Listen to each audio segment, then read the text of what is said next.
Hello, welcome to atrocious gameplay. Now I know what you're thinking right now. Oh my god, it's Thursday night, it's Thursday afternoon. Deadline to turn in my deck for the Players Cup is coming up very soon. I have no idea what to play. That's exactly what you're thinking right now if you're watching this video. If not, if you already know what you're deciding, you're probably worried about the different decks that you can face. Maybe you want to get an idea of what the meta is possibly going to look like. And then also maybe some things that you should prepare for, trying to learn something new. Well, don't go anywhere. Stay right where you are right here. We've got it all. I have a ton of decks that you can choose from if you haven't chosen a deck, and I'll try to give you accurate descriptions and tier lists that I consider these decks to be on. And then also, I will give you guys what I feel like are maybe some sleeper picks or some decks that you really need to watch out for, because I guarantee if you're not ready for the matchup, you will lose the matchup. So, by all means, make sure you go check out our stream down below if you would like to see more of our content consistently. Twitch.tv/atrociousgameplay. Link is all the way down there. I stream this game very often. We stream on Twitch 5 days a week, Monday through Friday. I feel like you can learn a lot of things from our stream. I learn just about every day in the Pokemon trading card game. I've been doing it for about a year. I would say I'm one of the more veteran Pokemon TCG streamers. Not the biggest, but someone who's been doing it for a while consistently. But make sure to hit like, comment, subscribe. Let's get into what you are waiting for, and let's talk about some of these decks that I got going on today. So now we're getting into the series of decks that I personally consider ones that you probably don't have to worry about really at all for the most part. And the first one I'm going to talk about is FIREBOX. Now, this was a little bit more prevalent towards like Q3, and then it's kind of fallen off a little bit ever since. There's been a little bit of variations to what this deck is. You got to be careful if they have Ninetales V, because Ninetales V with that nine-tailed shapeshifter could copy something of yours like ZACIAN V Brave Blade or something of the sort. And they only need those 3 energies, which is very easy, especially for a welder deck. Also very easy in the welder decks. Heatran GX, we know it, and then they gust around like crazy with the 9 Temptations Ninetales. So make sure that you're at least aware of how this matchup would go, but for the most part, I do not think that you would run into this deck. Now, with this deck, Dark Box, you probably only have to worry about this really if you're playing Dragapult, but this does have a couple cheeky things with the Alolan Persian GX, blocking off tag teams, Ultra Beasts, and then also special energies. So especially if you're also a Blounce player, you definitely want to watch out for this, or something that utilizes a lot of tag teams and special energies, aka Pika-Rom. This deck could really hurt you, but even though it won Azul Sub-Tourney, it isn't super popular. It's certainly popular and it's one of people's favorite archetypes, but I don't believe that it's consistent enough that you'll really see it a lot, probably more than once in the Players' Cup, and probably something to where really only if you're like Dragapult or something like that. This is where the matchup, in my opinion, is the worst because of constant weakness. You know, a lot of decks have things like answers to the Alolan Persian. You know, maybe you just attack with a Boltund and you don't use any of the speed energies or things of that nature. So also Dark Box, it's clunky sometimes. It's got the Dark Box syndrome where it's just super clunky. So you just got to be really careful. Be aware of this. Know kind of how this deck runs and how the things go. If you want Azul in his last sub-tournament, you'll go to his Twitter. Azul GG, very prevalent player. You probably know who he is. Had a sub-tournament on Twitch, and so posted the deck list on Twitter. So you'll have to scroll down a little bit, but it's very easy to find. Now, this is the next tier of my kind of settings of these decks, to where you probably won't face this more than once, but this deck does have the potential to really hurt you. And that deck, kicking it off, is Galaxy Mew 3.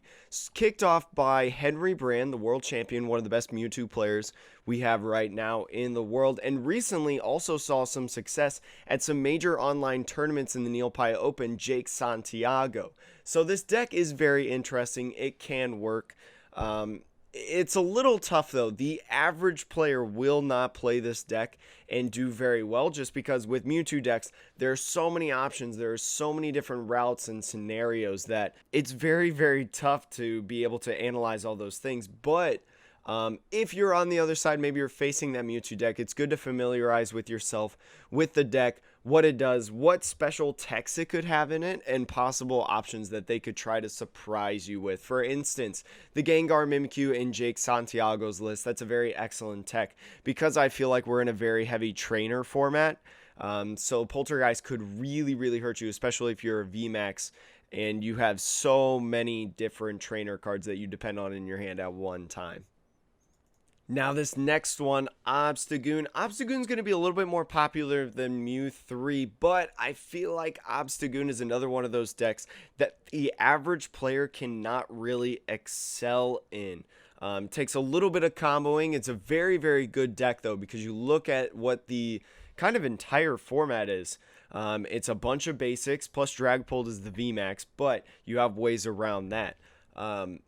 And not a lot of answers unless maybe like Paralysis or something from Pikarom, or Bursting Burn from Blacephalon. But with those decks, Obstagoon can go far enough to where they actually hurt you very, very much, and you can kind of capitalize on that, especially if someone doesn't know how to play the matchup or really know how to answer to things like that. So Obstagoon can be very, very strong if you do not expect it or you do not know how to play against it.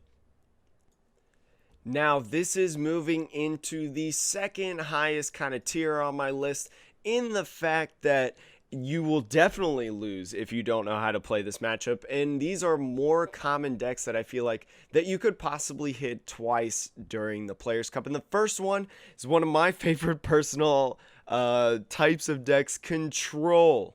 All right, there's an Oranguru, there's a couple of Oranguru versions, Oranguru Cincino Mill / Control, that can do a lot of damage right now in the format. And plus, this is especially true for Control. I've said this time and time again that they will beat you if you do not know what you're doing. Control, it's like a slaughter fest if you have no idea what's going on. So make sure that you always know what they're doing. Control, Mill, very flexible, could be very, very fast as well, especially if it's the Mill oriented version. They could go incredibly fast, but then the Control version really does a great job of getting you stuck and then milling you out. So make sure you know the lists, make sure you know what they try to do, make sure you know the different cheeky things, and then how to excel against them. Especially because we don't know the timer situation. I mean, we can only speculate that there's going to be a timer on Battlefy, or that the best of 3 series are going to be just the PTCGO regular friend battle game timers. We have no idea. But it could be a great opportunity for Control to really excel, in my opinion, as I mentioned on the Metapod podcast. Now the next deck, LUCMETAL, this is one that has kind of garnered some steam because of its high matchup against decks like Dragapult, and then also has a decent matchup against Pikarom, and kind of Blacephalon has fallen off a little bit as a lot of decks are starting to include like Plant Stamp and things like that.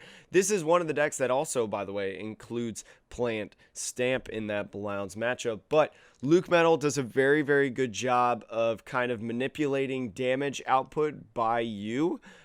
Definitely with that full metal wall and blocking off up to 60 damage, which could be very, very problematic for decks like Pikarom and things like that, that kind of depend on those strong things and maybe have to use up some E-powers. You want to make sure that they use those up as early as possible. But this deck, very, very strong in my opinion, has gained some popularity through articles and different things that I've seen through players like Kevin Clemente, and is probably something that I feel like, again, you could run into twice. And moving into the last deck, I feel like in this kind of tier is Tomb Count. Tomb Count, a very, very strong deck. We saw go 1-2 in the Limitless Invitational Finals between Kevin Kruger and Luke Morza, Celios Network.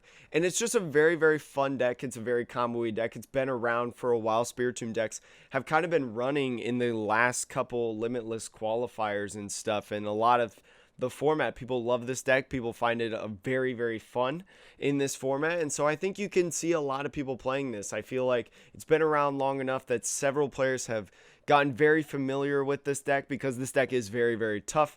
My personal opinion, if you saw before the fourth Limitless qualifier, I said, you know what, I think Spiritomb is a very, very good play. It's just that, you know, new players, again, cannot pick this up. But again, it's been around long enough. I think it can do really, really well. And it could really do some damage to you with that Black Market Prism Star. And also Doom Count GX, especially for your big, big kahunas in those VMAXs and big, big tag teams. Now, this is the kind of highest tier that I would say that you would probably face this. I would put money on probably 2 or even 3 times, to be honest, because these decks are so popular and they're so good. If I was a gambling man, I would 100% bet money on this. And the first one is ADP ZACIAN. Now, we know ADP ZACIAN. We've seen it for such a long time, ever since ZACIAN came out in the Sword and Shield base set. And it just keeps evolving and it keeps transforming, you know.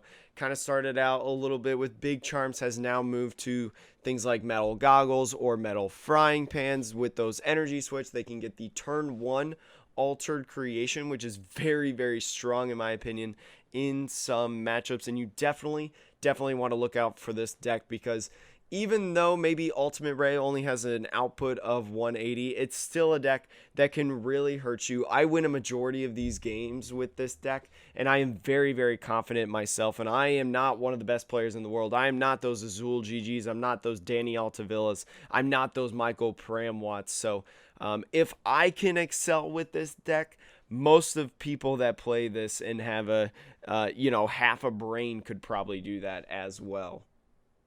Now, Baby Blacephalon, as I mentioned earlier, a very, very strong deck, but is kind of hurting a little bit because of the plant stamp, but that doesn't stop the popularity. That sometimes doesn't even stop them from drawing cards, in my opinion, because with Baby Blacephalon, you have such a great opportunity to go so fast. You know, Welder, draw 3, Heat Factory, draw 3, or Choreo, Dance of Tribute, whatever that is, dancing away, you know, draw 3 more cards. It is so strong in my personal opinion, even with the different techs that people have been putting against it, that I still think that this is a very, very viable deck. Maybe not the best deck, all right, maybe not the best deck that you can bring to the Limitless qualifier, but certainly something that if you bring, I think you could do a very, very good job with, especially because this is going to be a best of 3 format. Now, this deck, personally, in my opinion, is probably one that you're not going to face more than 2 times, but because this deck has been so good in the Rebel Clash format, I feel like this makes it very, very viable for a lot of players. Now, this is the kind of same thing as Tomb Beast, where I feel like with this deck, it's been around long enough for people to really understand it. It's a combo deck. It's combo ZACIAN, right? It does take some proper sequencing and things like that, but it's been around long enough. People have been practicing and practicing and practicing. A lot of people know what this deck is, and a lot of people can really excel with this, in my personal opinion. So you really got to be careful. It has a very, very good opportunity to take extra prizes against you, especially with cards like Dedenne that are so prevalent right now in the format. So you have to be really, really careful when you're placing those down, and knowing when they're getting that combo off and things like that. All right, coming up on the last couple decks now. This one, Dragapult. Now, Dragapult has many, many iterations that people have loved. I personally love Stefan Ivanov's the best with that 1/1 Malamar line. I feel like it makes it the most consistent Dragapult version, but very, very strong. People love this. It has a very, very high potential, especially with the different damage counters that you can spread through Max Phantasm, and then also having like a high count of Boss's Orders, Reset Stamp, and then those Horror Energies could really, really get you for those extra damage counters that Dragapult needs in order to knock you out. So please make sure that, especially with different decks, there are different techs that you can do in this, like the Cosmic Eclipse Mimikyu, where if you have a damage counter on a Pokemon, the abilities are shut off. So that really swings things like the Mewtwo matchups, the Baby Blacephalons with those Oricorios, even talking about Pikarom when you look at the Zeraora GXs that are on the field. So really, really be careful. Look out for this deck. It's very, very strong in my personal opinion.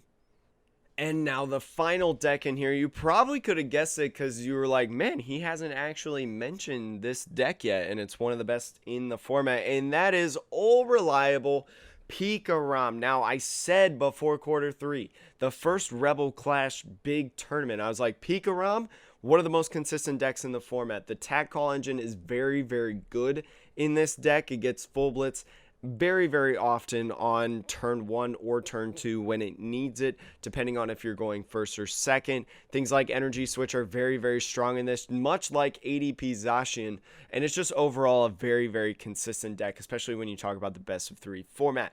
Now, there's a lot of different techs that you could do in this, and there's a lot of different techs that you could do against Pikarom as well, so make sure you're aware of those different things, even something simple as the Unbroken Bonds Mew, which could really help you also in a matchup like Tomb Beast, where those 3 damage counters could be very, very, very prevalent in my personal opinion. Now, you're probably thinking right now, oh my gosh, that was like, what, 11 decks or something absurd like that? Like, there's so many to choose from, and there's so many options that could help me excel in this. Which one do I choose? In my personal opinion, I think that you should go with ADP ZACIAN, especially in a best of 3 format. You know, ADP ZACIAN, it does have that flaw of if you miss that Alter Creation turn, it really, really hurts you in a lot of matchups. But in my personal opinion, in a best of 3 format, ADP ZACIAN is one of the most consistent decks in the format right now. In my testing personally, this has the most kind of best spreads for me personally. I feel like maybe because this is my best deck in my personal opinion, the one that I excel in the most. And then also, I can get that turn 1 Alter Creation off so many times, probably like 9 times out of 10, that one time being the time that you whiff and you probably end up losing that matchup because the decks are so fast in this format. But very, very strong. You know, it has a good count of Marnie for that Baby Blacephalon. It has the ability to gust things up like Great Catchers, Boss's Orders, all of that stuff. You know, you have Tool Scrappers as well to help you out in other kind of scenarios, and then it's just very, very turbo. You know, you're running the Research, you're running the Dedenes, you're running the Acrobikes, you have many outs like Energy Spinners, Energy Switches. There's so many different options with this, especially in the Jirachi build, that there's so many variations as well. You know, some people play the Metal Frying Pans, as I mentioned earlier. Some people play the Big Charms. There's so many different options for what you feel like could be best. I personally like the Frying Pans version because it helps you out a lot in the Blacephalon matchup for the Zacians that you will have that are going to probably be attacking after they've knocked out the ADP Z if they get to that point. But I think it's a very, very strong deck. I think that it should be on your radar. But yeah, that's going to be pretty much it. So I hope you really enjoy what you watched today. Hopefully it was good enough content and now you're feeling a little bit more prepared in what you could do. If you'd like to see more content outside, even after the Players Cup, not only make sure you hit like, comment, subscribe, but also make sure you go check out the podcast that myself and Gyroshawn run. It's called the Metapod, a Pokemon TCG podcast that revolves around the evolving meta. We just produced our 5th episode, preparing for the 6th episode. There's a lot of great stuff going on, and I really think that you can learn a lot. We've gotten a lot of great feedback already, lots of great reviews and things like that. It's on all major podcasting platforms, Apple, Spotify. You know, you can directly have the RSS feed. So then whatever you prefer, you can just copy that RSS feed onto whatever you listen to, and boom, there you go. Now make sure that you keep practicing. Just because you watch this video, make sure you keep going, because again, You got to be prepared for the Players' Cup. It doesn't hurt to practice a little bit more. But thank you so much for watching. Remember, we're not very good at video games or even maybe card games, but we have a fun time doing it. We learn every single day, and every single day we get better and better. I will see you guys in the next video. Hope you have a wonderful day. Stay safe. Good luck in the Players' Cup. Let me know down in the comments what you are picking to play in the Players' Cup, or what you think is going to be the best deck